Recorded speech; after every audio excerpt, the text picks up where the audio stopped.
Ok, bien. Entonces terminemos con este suplicio. No, a ver, por favor. Ayer comenzamos a, bueno, no comenzamos, terminamos de hablar de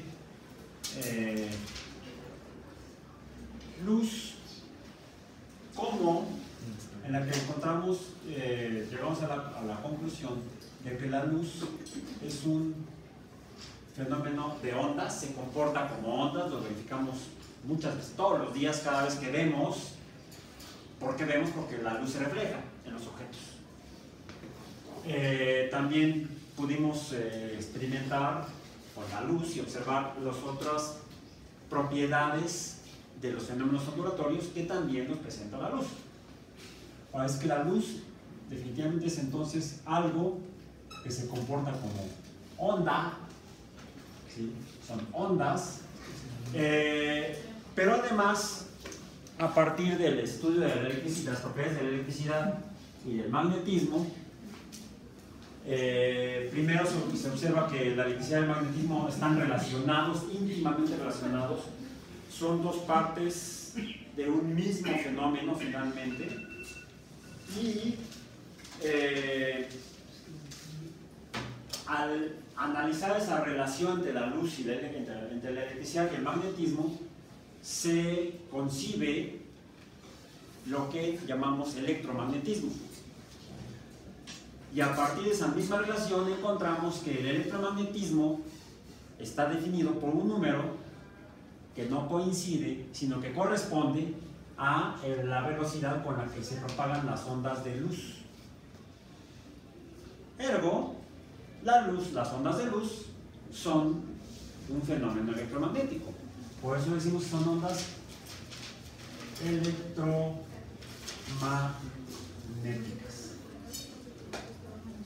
Que como ondas tienen ¿qué propiedades?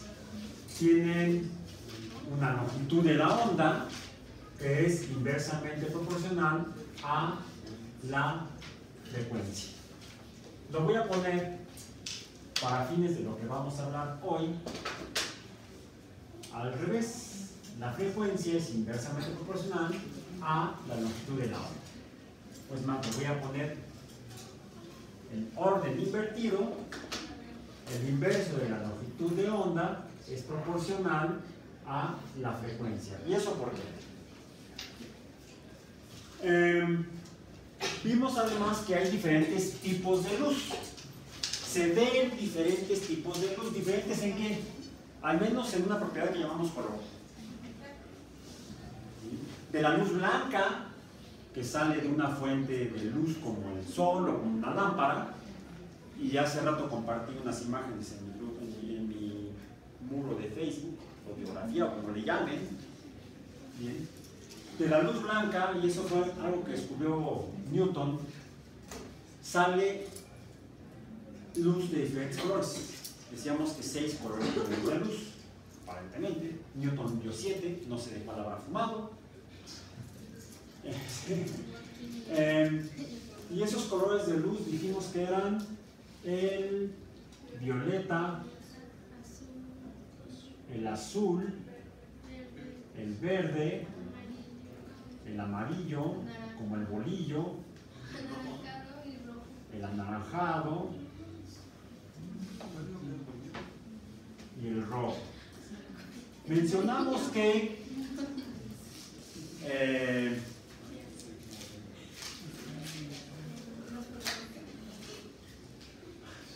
se me fue William Herschel. William Herschel descubrió luz invisible por debajo del rojo, a la cual le llamamos infrarrojo, y que se caracteriza porque la detectó por medio de la medición de temperatura. Se identifica entonces el infrarrojo con el calor. Bien. Mencionamos que después encontraron otros colores de luz que tampoco vemos. Ya hablamos de algunos de ellos y vimos que alguna de esas luz que no vemos, sí vemos una luz que se produce cuando algún objeto es iluminado con esa luz invisible, y de alguna manera de ese objeto que fue iluminado con esa luz invisible sale luz de color violeta, lo que significaría que estaría más allá del violeta. De hecho, por eso le llama ultravioleta, más allá de. Bien. Recordamos que en termodinámica vimos que cuando un algo produce cambios, ese algo es una fuerza. Y cuando ese algo es capaz de producir esos cambios, esa fuerza equivale a una energía. Cuando soltamos una esfera de la cuna de Newton, de una altura, y golpea a la primera en la fila, sale la última en la fila y asciende, pero no asciende hasta la altura original de la primera esfera. ¿Por qué? Llegamos a la conclusión que es porque se hizo la fuerza de la esfera que venía cayendo, realizó el trabajo de elevar a la esfera que subió, y esta, cuando regresó, realizó el mismo trabajo y empujó a la esfera original. Pero la cantidad de trabajo que realizó, o la energía que había para utilizar en ese regreso, ¿cómo era? Menor, porque de hecho alcanzó una altura menor. Entonces, cuando se realiza un primer trabajo y luego se usa esa energía que realizó el trabajo para hacer un trabajo posterior, nos falta una cantidad de energía que se usó en ese proceso de cambiar el universo, de mover el universo, de mover las esferas en este caso. Si un objeto es iluminado por luz ultravioleta, que no vemos, e ilumina un objeto y luego emite luz, o vemos que de ese objeto sale luz violeta, deberíamos suponer que entonces no está reflejando la luz original, la luz ultravioleta original no la está reflejando, está reflejando una luz diferente. Sería como la primera esfera sería la luz ultravioleta y la segunda esfera sería la luz que refleja, en realidad no está reflejando, que está saliendo del objeto. Es una luz con menos energía, entonces. Y sí, efectivamente, la energía, porque recordamos que en el caso de los fenómenos ondulatorios, hay dos tipos de energía que está ahí encerrada. Una es proporcional a la longitud o frecuencia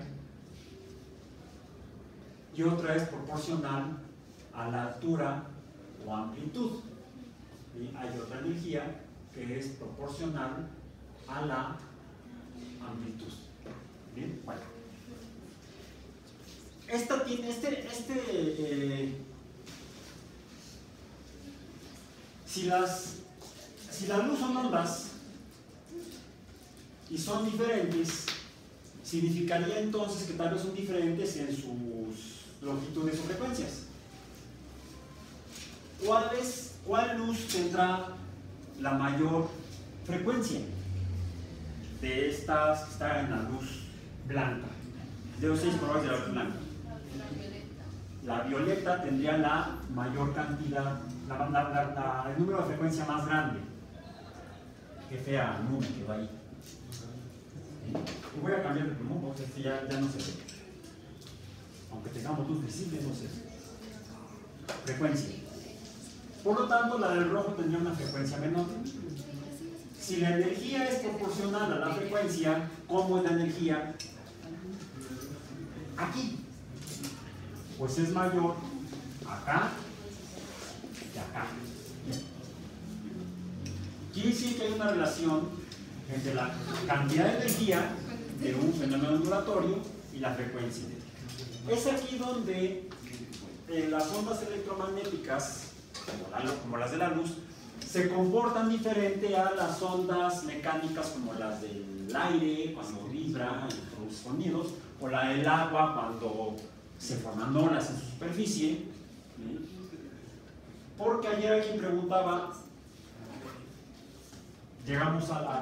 también recordamos que las ondas mecánicas, las ondas de sonido, las ondas en la superficie del agua, se producen por la interacción entre las partículas de materia. Una materia interactúa con otra, la perturba y entonces provoca fenómenos oscilatorios o ondulatorios, fenómenos. Las ondas en el agua, las ondas en el aire, de sonido, dependen de que haya aire, depende de que haya agua. Si no hay agua, no hay ondas. Si no hay aire, no hay ondas, qué mala onda, porque tampoco habría vida. Y alguien preguntaba, bueno, si las ondas se propagan por medio de la materia, las ondas de luz, ¿cómo se propagan? Dependen de la presencia de materia para que se propaguen. Si no hay materia que refleje, no voy a ver la luz. Pero si revisamos las fuentes que producen luz, también mencionamos cómo se produce la luz parcialmente. Cuando una carga negativa de un cátodo interactúa con una partícula de aire, algo sucede que emite luz, la partícula de aire, por esa interacción con la carga negativa del cátodo, que salió del cátodo, vamos a decir. Entonces, quizás esa sea la razón por la cual se producen los rayos y los vemos el rayo, porque vemos la luz que emitieron las partículas de aire a través de las cuales pasaron las partículas negativas que venían de la nube catódica, por ejemplo. Pero en la atmósfera hay aire, hay gas, hay gases. Son esos los que están provocando la emisión de la luz, y a través de ese mismo aire veo esa luz. Pero cuando volteo más arriba, si es de día, veo una estrella, ahora sabemos que es una estrella, a la cual llamamos nosotros Sol, que se encuentra a 150 millones de kilómetros de la Tierra. Y prácticamente entre la Tierra y el Sol no hay materia. Más interesante, si vemos al cielo nocturno, se ve oscuro, negro. En el caso de la Ciudad de México no se ve negro, se ve grisáceo, un gris muy oscuro, muy tendiendo al negro, pero se alcanza a ver grisáceo o azuloso, una cosa así. Si uno ve hacia abajo, hacia el horizonte, pues se ven las luces de la ciudad reflejándose en las partículas, ya no de gases del aire, sino de la porquería que echamos al aire. Pero si nos vamos a un lugar donde haya menos de esas porquerías que echamos al aire y menos luz de las ciudades, alcanzamos a ver una gran cantidad de luces en el cielo que están más lejos que el Sol. De hecho, la más cercana está a una distancia equivalente a la distancia que recorre la luz en 5 años.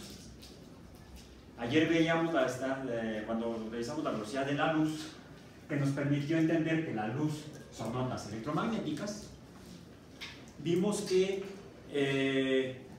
en un segundo recorre 300 millones de metros o 300.000 kilómetros. ¿Sí? La luz del Sol tarda 8 minutos en llegar a la Tierra, a atravesar esos 150 millones de kilómetros. ¿Cuál es la distancia que recorre la luz en un año? A ver, multiplíquenla rápidamente. Ayer quedaban en cuánto en un día, ¿sí? No calculamos, pero fue en una hora. En una hora. Multipliquen esa distancia por 24 para tenerlo en un día. Y luego multiplíquenlo por 365.4, no, punto 25, un cuarto de día, que es lo que dura un año. No 365, dura 365.25.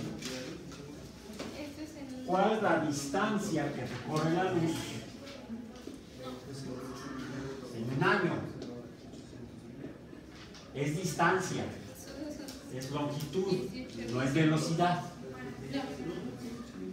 Tampoco es tiempo. Es una unidad de longitud. Es una unidad que podemos usar para medir longitudes. En el espacio, la distancia en la cual se encuentran las estrellas. ¿Cuánto es?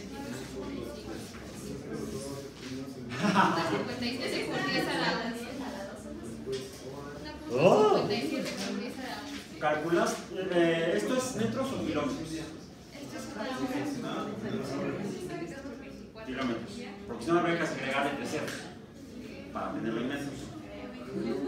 Bueno, sale una longitud igual a 1.57788 Por 10 a la 11.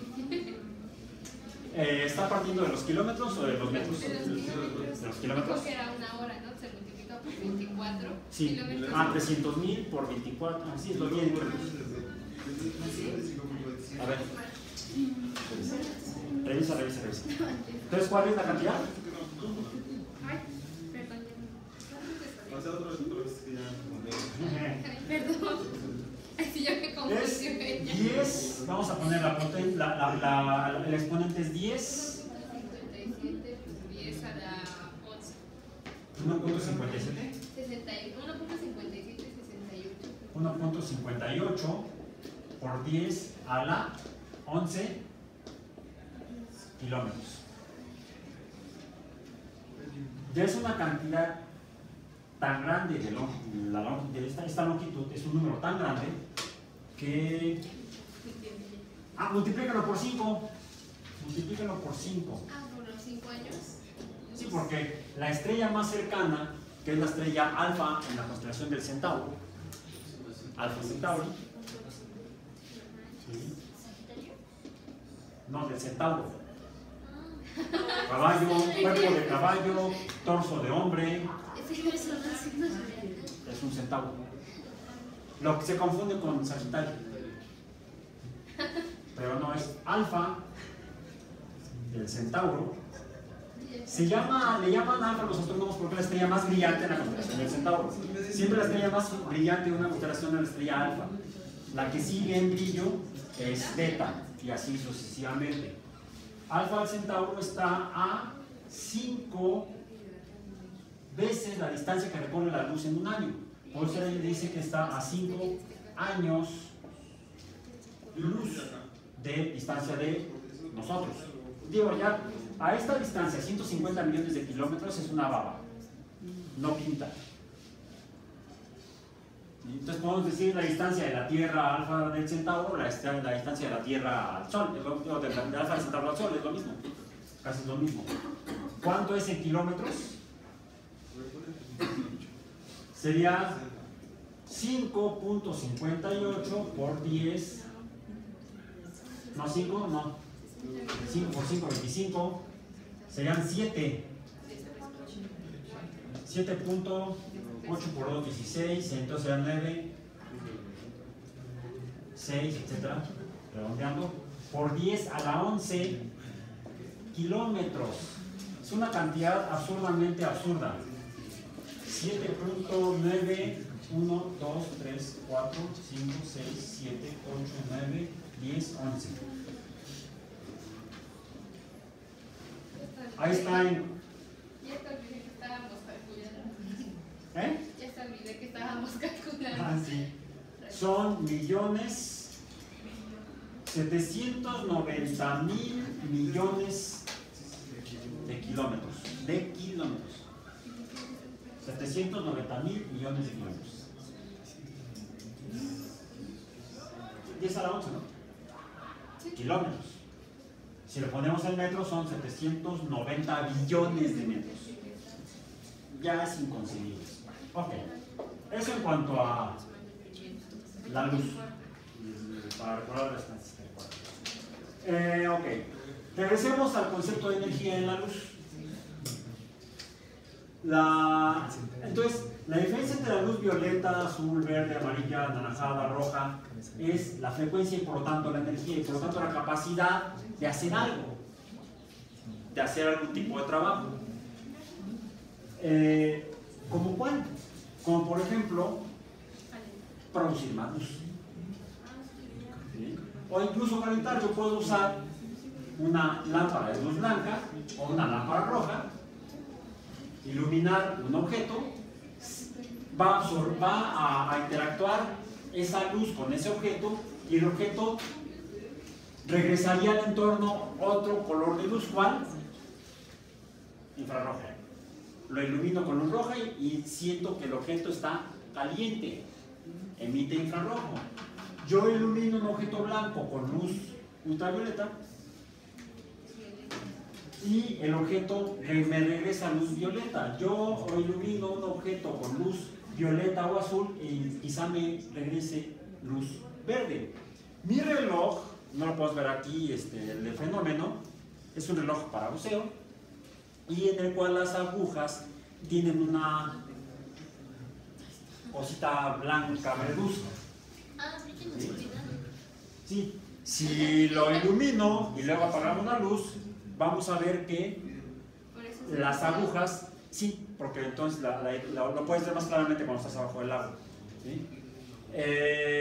Emiten luz verde.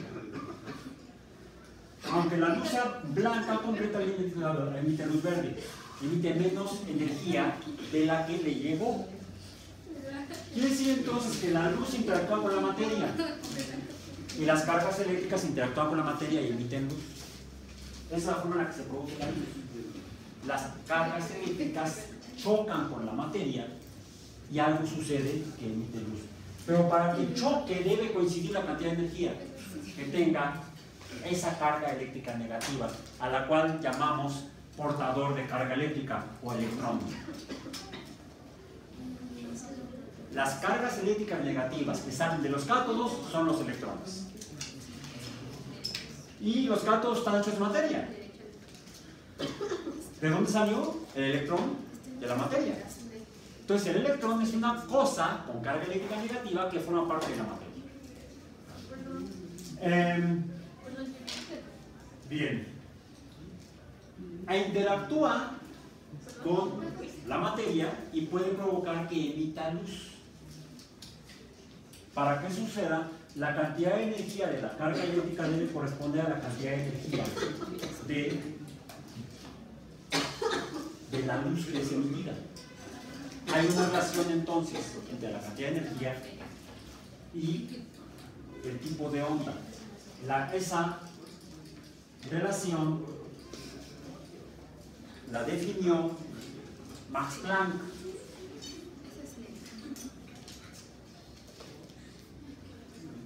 Diríamos que la energía es proporcional a la frecuencia y nos hace falta una constante para cambiar esa proporcionalidad de igualdad. Esa constante la pudo determinar Max Planck y por eso se conoce como la constante de Planck. Y es la ecuación de Planck. Hay algo interesante.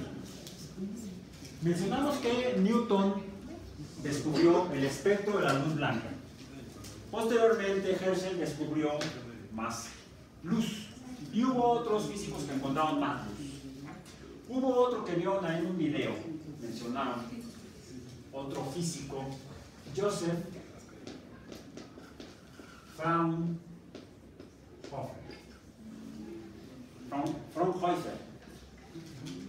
¿Qué fue lo que hizo? Ya lo vieron. Y lo escucharon. ¿Qué pasó? Sí, pero ¿qué estudió de la luz? ¿Qué encontró? Encontró antes que Planck, porque esto fue antes, ¿sí? Después de Newton, ¿sí? Fraunhofer, estudiando la luz, el espectro de la luz visible, se le ocurrió hacer pasar la luz a través de una pequeña rendija para que saliera menos luz, más fina, en forma de rayo, quizá un rayo de luz. Puso el prisma y en lugar de ver la luz que salía completa, que alcanzó a ver Newton, esa la podemos ver en la que fácilmente, y cuando vemos, ayer les decía, cuando salían de clase, se fijaban si encontraban ahí cristales, si pudieron ver en la calle algún espectro de luz blanca. Bueno, luego vemos dónde podemos encontrarlos. Al poner esa rendija,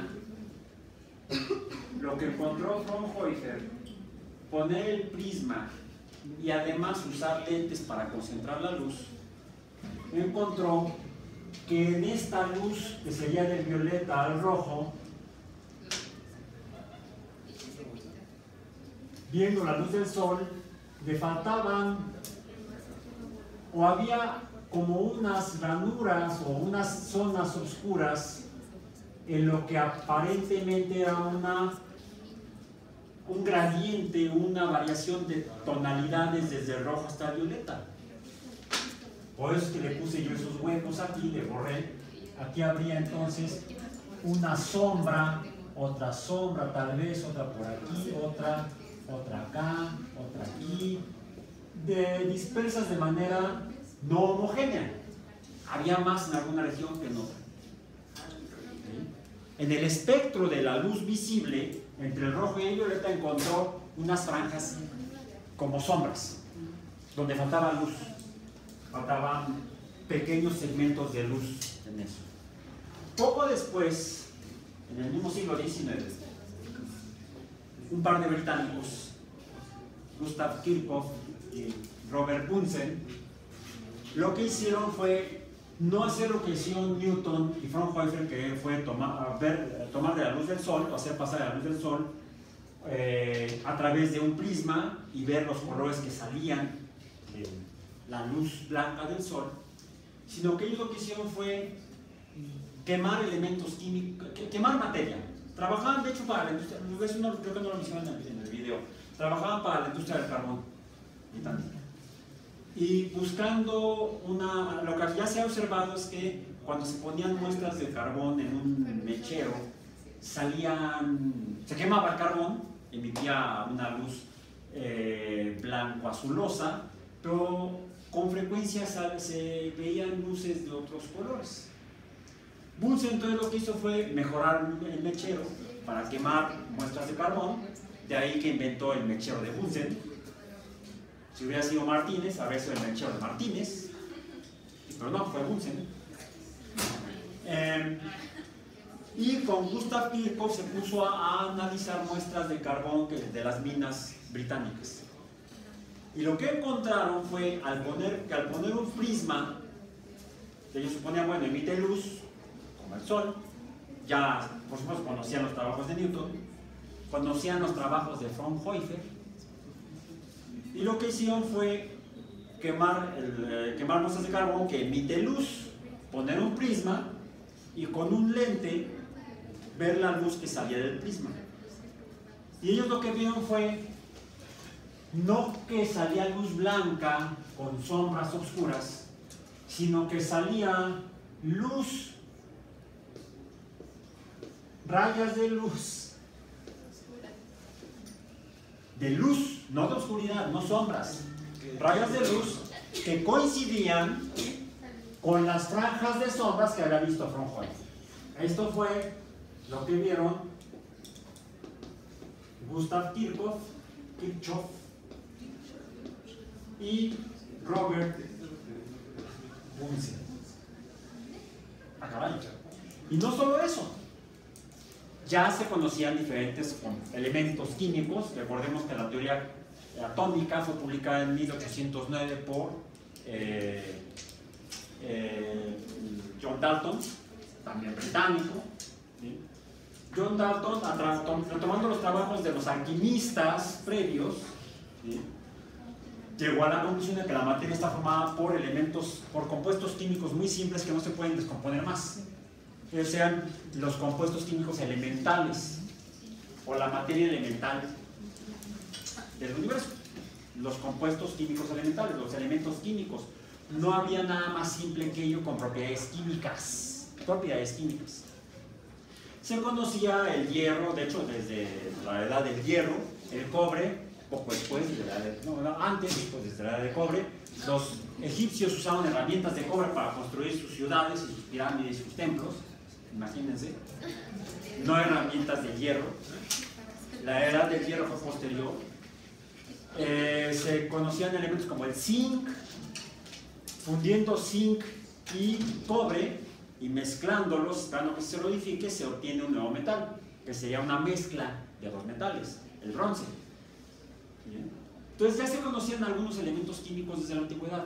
El carbono mismo, que se usaba para calentar, ya sea se obtuviera de minas o de la calcinación de materia orgánica, de productos naturales. Entonces ya se conocían algunos elementos algunos materiales que resultaron ser elementos simples, elementos químicos, los cuales no se pueden descomponer en algo más. También se conocían minerales de los cuales se podían obtener estos elementos. Por ejemplo, el hierro a veces se ve café, el hierro, pero si se calienta un pedazo de hierro café, se calienta y se funde, se obtiene un metal blancuzco grisáceo, que es el hierro que conocemos como hierro metálico, como el que están hechos algunas de las vacas que tienen ustedes. No se ve grisáceo. Cuando se calienta mucho, se le quita otro elemento químico. Un elemento químico que descubrió un sacerdote británico, Joseph Priestley, descubrió el elemento químico llamado oxígeno, que es un gas en condiciones de temperatura y presión normales, están atmosféricas. Cuando el oxígeno se mezcla con el hierro, lo torna café, óxido de hierro. El oxígeno se le pega al hierro, es óxido de hierro. Le quito el oxígeno, queda hierro solo. Ya no le puedo quitar más al hierro, ya no le puedo quitar más al oxígeno. Y el oxígeno también se puede obtener del agua, del cual se obtenía, usando electricidad, otro gas inflamable y más ligero que el oxígeno, el hidrógeno. Así fue como se fueron descubriendo diferentes elementos químicos. Entonces, cuando Kirchhoff y Bunsen trabajan, ya se conocían varios elementos químicos. Lo que hicieron Kirchhoff y Bunsen fue, bueno, quememos muestras de esos elementos químicos para ver qué color de luz emiten, y eso lo pueden hacer ustedes en su casa, en la estufa de su casa. Toman un clavo de hierro, lo toman con unas pinzas de preferencia, no con la mano desnuda, ¿sí? Con unas pinzas lo acercan a la llama de propano de la estufa y va a emitir un color de luz. La flama va a cambiar de color. Si ustedes toman un fragmento, un pedazo de alambre de cobre, y lo ponen también en la flama de la estufa, van a ver que sale un color de luz. ¿Ya lo has visto? Hay dos colores, verde y azul. Se ve una flama, porque se ven dos flamas mezcladas. No se ve una flama de colores mezclados, es decir, de un color que sería el producto de la mezcla de colores. No, se ven claramente una flama verde y una flama azul conviviendo en la misma región. Como cuando quemas madera con sal. Como cuando quemas madera con sal. Sí, y cuando queman sal, que es cloruro de sodio, sale una flama anaranjada, amarillenta. Entonces, parece que la luz que emiten los elementos químicos depende de las propiedades de cada uno de ellos, cómo son. Y eso está asociado también con las cargas eléctricas que cuando interactúan con esos materiales pueden producir luz. Es así como se fue descubriendo la estructura de la materia en su escala más pequeña, en la escala del átomo que propuso Dalton, que existía. Entonces los átomos se descubrieron realmente gracias al uso de la luz de diferentes colores o viendo la producción de luz de diferentes colores, ya fuera por calentamiento o porque se le hacían pasar cargas negativas, rayos catódicos, electrones. También se hizo en diferentes tubos de vidrio, se introducían gases diferentes y al hacerle pasar cargas negativas, los gases emiten luz de diferentes colores y ahora los usan hasta para hacer anuncios. El neón emite, bueno, aquí no emite nada, porque no hay electricidad, no fluye electricidad por la línea, es un problema que tenemos desde el día del sismo en esta aula. ¿Teníamos luz antes? Sí, había luz antes. Hubo electricidad. Luz sí hay. Si abrimos la cortina, sí hay luz. Lo que no hay es electricidad en las líneas de cobre.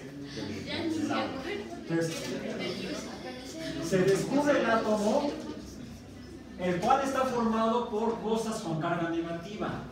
Y cada elemento químico está formado por átomos diferentes con diferente cantidad de cargas eléctricas negativas. Electrones.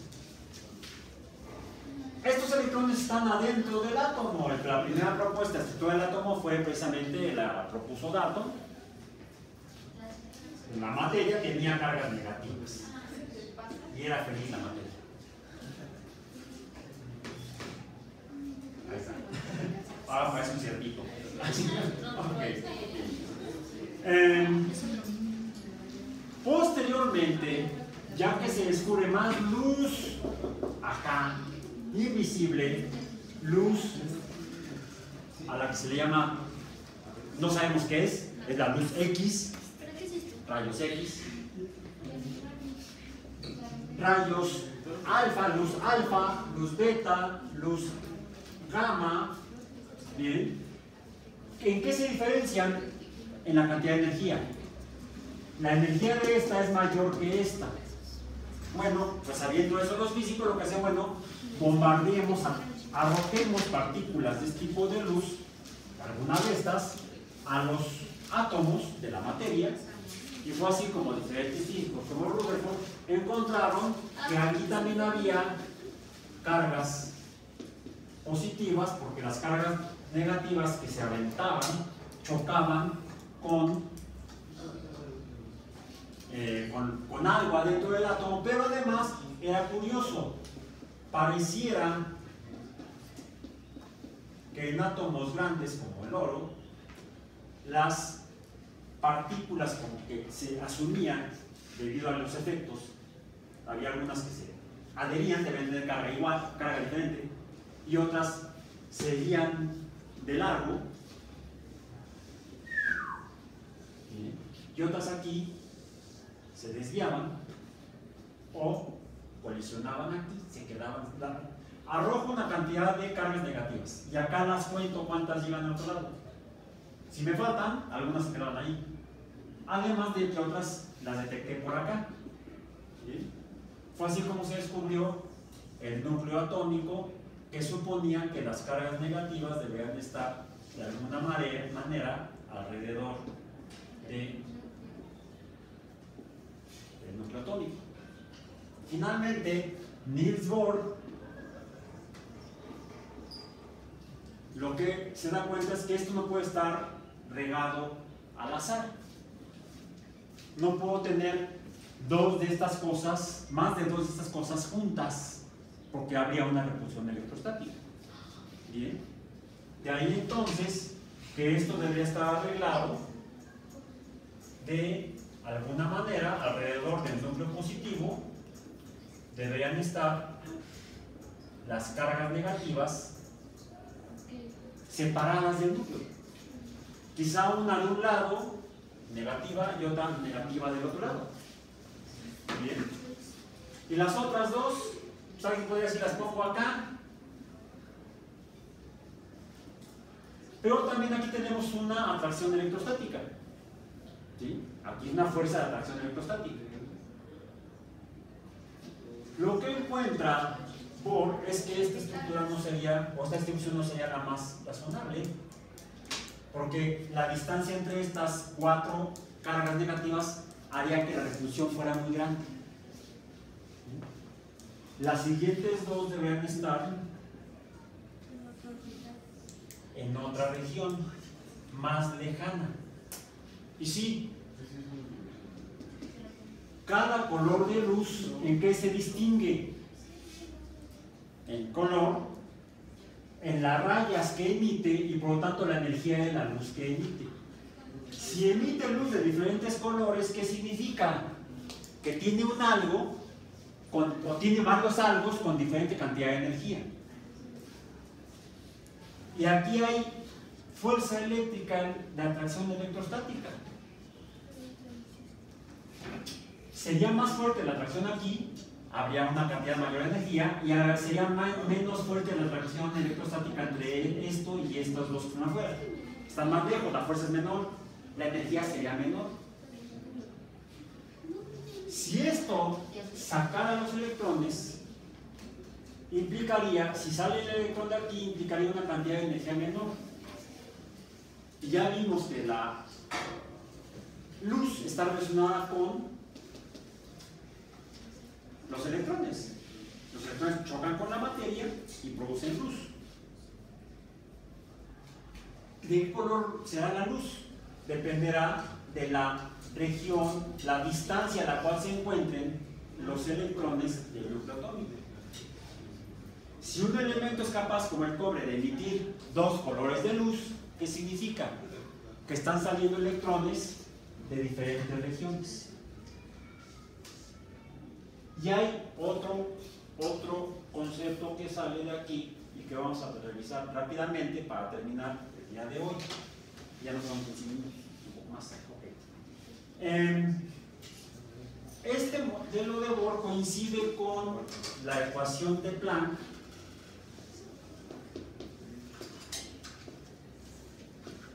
en lo siguiente. Lo que propone Planck es que cada color de luz de un elemento químico corresponde a una cantidad de energía correspondiente a la frecuencia de la luz. Y habrá tantas como al menos electrones haya. A veces varía un poco. No voy a profundizar mucho en eso. Bien. Lo que se encuentra empíricamente es que no hay valores de energía intermedios. Son franjas fijas de luz para cada elemento químico. No es como se ve en el arco iris, en el espectro que vemos a simple vista, donde parece gradual, continuo. Ahora vemos de esta manera que el espectro de luz que emite la materia a escala atómica no es un espectro continuo, sino un espectro de luces fijas de color. Cada una tiene una cantidad de energía específica, no más. Una cantidad de energía específica dependiente de su frecuencia. Esa cantidad es la que se conoce como cada una de estas corresponde a una cantidad o cuánto de energía. Y eso es el concepto fundamental de la explicación cuántica de la naturaleza de la materia. ¿A qué se refiere que la materia tiene propiedades cuánticas? No estrictamente que la materia, e incluso la luz, que también tendría esto es luz y corresponde con la composición de la materia a escala atómica. Cada electrón alrededor de un núcleo atómico tiene una cantidad de energía específica, tiene un cuánto de cantidad de energía. Y esta a su vez corresponde a un color de luz, a una cantidad o cuánto de energía específica en ese color de luz. Por lo tanto, los electrones deben estar colocados en posiciones fijas, a distancias fijas, entre comillas, respecto al núcleo atómico. Mientras más cerca esté, la atracción electrostática es más grande, por lo tanto la energía será mayor. Quizá la luz, cuando se emita debido a este electrón, esté ¿de qué lado? Del lado violeta del espectro. Si está más lejos, la energía es menor, la luz que emita ese electrón cuando lo causa corresponderá al lado rojo del espectro. Entonces podemos entender cómo está la materia a escala atómica gracias a estas franjas y a otras que se descubrieron después, debidas a Fraunhofer, Kirchhoff y Bunsen y otros más a lo largo del siglo. Esto me está hablando de la estructura de la materia a escala atómica. Aquí el problema es que cada elemento químico será más grande cada vez. El hidrógeno es el más simple. El hidrógeno es así. Tiene un electrón y un protón. De hecho, esto representa al protón. El siguiente elemento químico sería el helio. El helio tendría un protón, no, dos protones y 2 electrones. Y estaría tal vez así, no hay problema. 2. Luego, ¿cuál sigue? Litio. El litio. 1, 2, 3, 1, 2, ¿y el que sigue? Pues más lejos. Luego seguiría él, su tabla. ¿Berilio? Berilio tendría aquí, ¿sí? Y otra carga en el núcleo. Luego, ¿cuál sigue? El boro. Seguiría en otro tercer orbital. Acá. ¿Sí? Luego sigue el carbono. Sí. Aquí. ¿Cuántos son? Estos serían 3, 4, 5, 6. Luego, nitrógeno 7. Hay un pequeño problema aquí. ¿Ya nos revolvimos? No. Finalmente llegamos a el neón, que tiene 10. ¿Sí? Nitrógeno, oxígeno y flúor. 8, 9 y 10. ¿Cómo acomodo 10 electrones en esto? Y no es en una especie de cebolla, porque la energía sería mucho menor ya en los electrones de los 10 electrones del neón. No hay ningún problema en los primeros 4 electrones. El problema viene a partir del quinto en adelante. En los últimos son 2, 4, 6 electrones.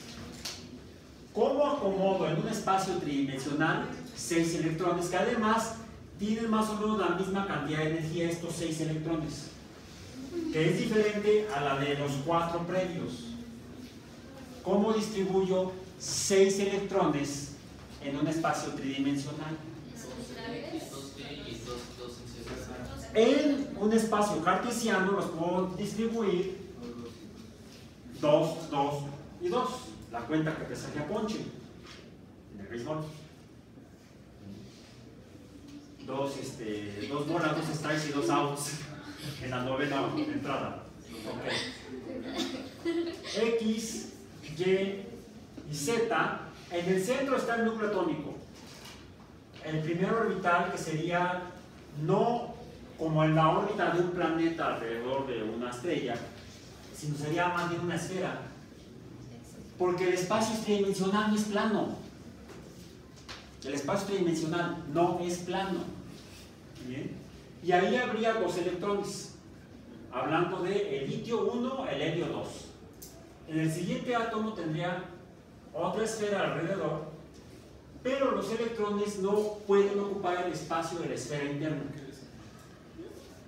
Porque entonces serían electrones de la primera región. A esa región le llamamos orbital, como si fueran órbitas de planetas, pero no son órbitas planas o circulares, sino que son esferas. La primera sería como una esfera casi sólida, solo que los electrones no pueden estar en el núcleo porque ya está el núcleo ahí. Bien. Sería como la pelota de béisbol, ¿recuerdan? Que dice que tiene un núcleo de corcho. El corcho sería el núcleo atómico y el cáñamo alrededor sería el espacio que ocupan los electrones. La siguiente esfera, ¿cómo sería?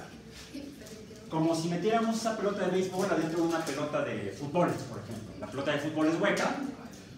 ¿Y dónde se encuentran los electrones? En el cuero, como ven, no es cuero, ahora es vinilo. Era de cuero en mis tiempos, estuve balón de cuero, imagínate. De cuero de dinosaurio. No era de cuero, no, más para los electrones están solamente en la superficie de esa segunda esfera.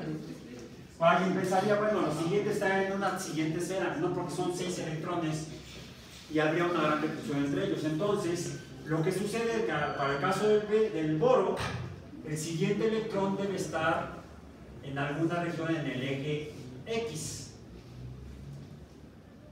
¿Y qué creen? Podría estar en más X y podría estar en menos X también. Lo curioso es que está en los dos lugares al mismo tiempo. Eso es confuso. ¿Eso es qué? Sí, el quinto electrón del boro está en los dos espacios posibles y por eso a los orbitales ya no se les llama orbitales, se les llama REMPES o REMPE puede ser, lo podemos poner en REMPE, región estadística de mayor probabilidad del electrón. Región estadística porque es donde probabilísticamente podemos encontrar el electrón. Puede estar del lado derecho en X o puede estar del lado izquierdo en X. No, está en las dos regiones al mismo tiempo. De ahí la paradoja de Schrödinger. ¿Cómo es posible eso? No me pregunte porque yo no soy un átomo. Así se comporta la naturaleza a escala atómica. Los electrones los primeros dos están cerca del núcleo. Los segundos dos están alrededor de esos primeros dos y pueden estar en cualquier región estadísticamente hablando. De hecho, cuando se hace el experimento y se mide la frecuencia de ubicación del electrón alrededor del núcleo, se encuentra para el primer orbital es así y para el segundo orbital es así. ¿Bien? Ok, bien. Para los siguientes es así. Y de aquí sale la estructura del átomo.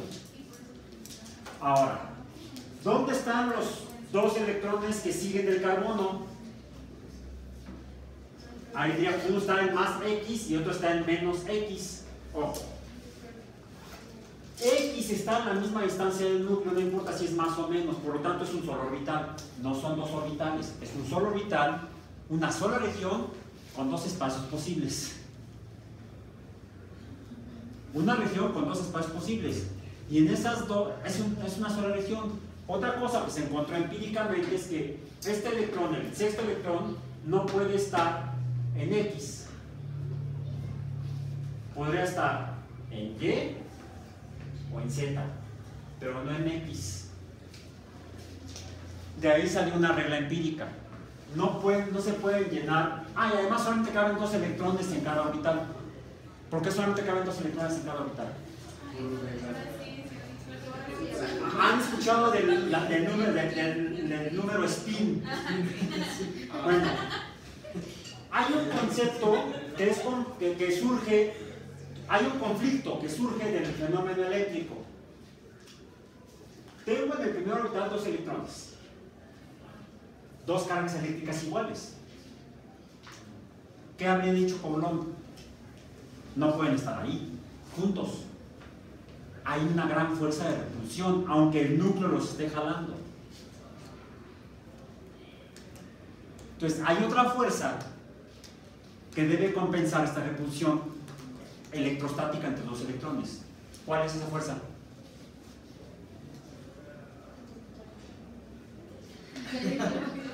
Magnética. Si el electrón tiene carga eléctrica negativa y está en movimiento, ¿qué está produciendo? Un campo magnético. El electrón puede estar, podemos imaginar al electrón, ¿cómo es? No sabemos, pero podemos hacer modelos de él. Podemos imaginarlo como una esfera, una pelota, que está rotando alrededor de su eje.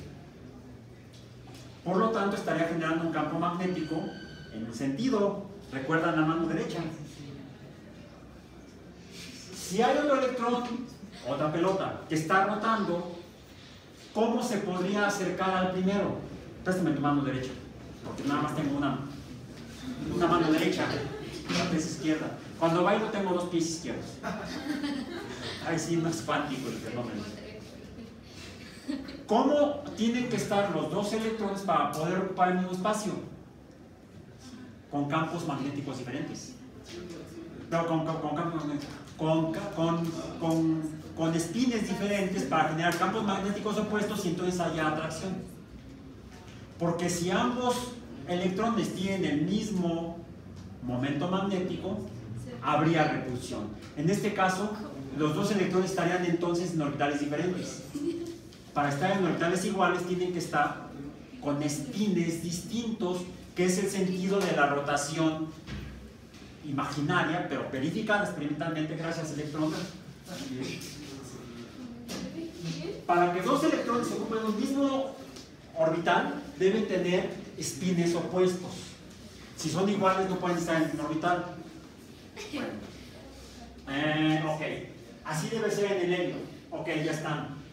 Luego, en el litio no hay problema. En el berilio necesitamos dos electrones en el segundo orbital, deben estar también con espines opuestos. No puede haber un orbital lleno del mismo tipo de los que están acá afuera si hay orbitales vacíos. Por eso es que el sexto electrón no puede estar en X, debería estar en Z o en Y. El séptimo electrón del nitrógeno, ¿dónde estaría? Pues si el sexto está en Y, el séptimo debe estar en Z, ¿sí? Y entonces, en el caso del nitrógeno, tendríamos un electrón en X, otro en Y y otro en Z. Ya puedo acomodar los siguientes tres electrones, del oxígeno, del flúor y del neón. Habría un octavo electrón en cualquiera de los tres orbitales de esta región, de X, Y y Z. El noveno de flúor en otro de los orbitales que está semivacío. Y el décimo electrón estará entonces en el sexto espacio disponible en este segundo nivel de orbitales. Por eso es que, si bien los primeros dos orbitales son muy sencillos, son muy simples, pues imaginamos como esferas, los siguientes orbitales, para poder acomodar cargas eléctricas iguales, deben tener formas distintas.